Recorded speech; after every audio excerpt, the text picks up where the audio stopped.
Après avoir été placée en garde à vue pour avoir conduit sous l'emprise de stupéfiants, Marie Garret aurait été lourdement sanctionnée selon nos confrères de Midi Libre. Zoom sur ce que l'on sait de l'affaire qui accable la gagnante de Secret Story 5. Vous l'avez connue dans le programme culte de TF1. Sacrée grande et gagnante de la saison 5 de Secret Story, Marie Garret avait savouré sa victoire après une aventure, on ne peut plus mouvementée, en témoignent ses nombreuses prises de bec avec son ex-compagnon Geoffrey Croussilla. Une histoire d'amour en dents de scie qui s'était soldée sans surprise par une rupture difficile.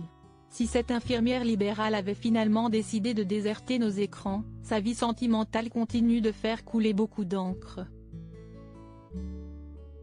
Sur le plateau de Cyril Hanouna, cette dernière avait accusé son ex-petite ami, Dorian Baptiste, de l'avoir violentée.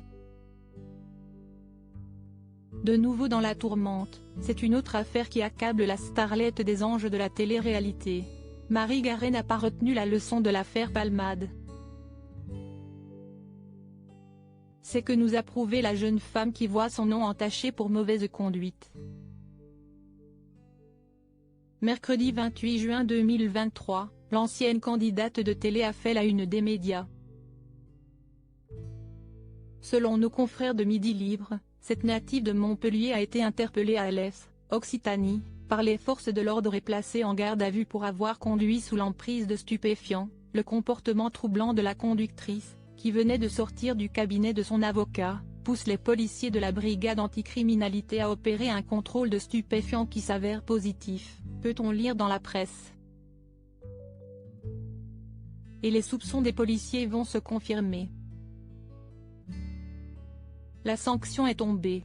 Pendant l'audition, elle reconnaîtra avoir consommé de la cocaïne avant de prendre le volant. Des aveux accablants qui ont mené à la perquisition de son véhicule et de son cabinet d'infirmière. Mais l'affaire se complique pour Marie Garret. Après que les policiers ont retourné de fond en comble son domicile, ils auraient mis la fin sur 10 grammes de cocaïne et 15 grammes de MDMA, ecstasy, note de la rédaction. Déféré au palais de justice d'Alès, la sentence est irrévocable. L'ex de Geoffrey Croussilla a été condamné à une peine de 8 mois de prison avec sursis pour conduite sous stupéfiants. Une affaire qui nous rappelle ostensiblement celle de Pierre Palmade, qui crée l'indignation après avoir été aperçu en boîte de nuit ces derniers jours dans la région de Bordeaux. Stupéfiant.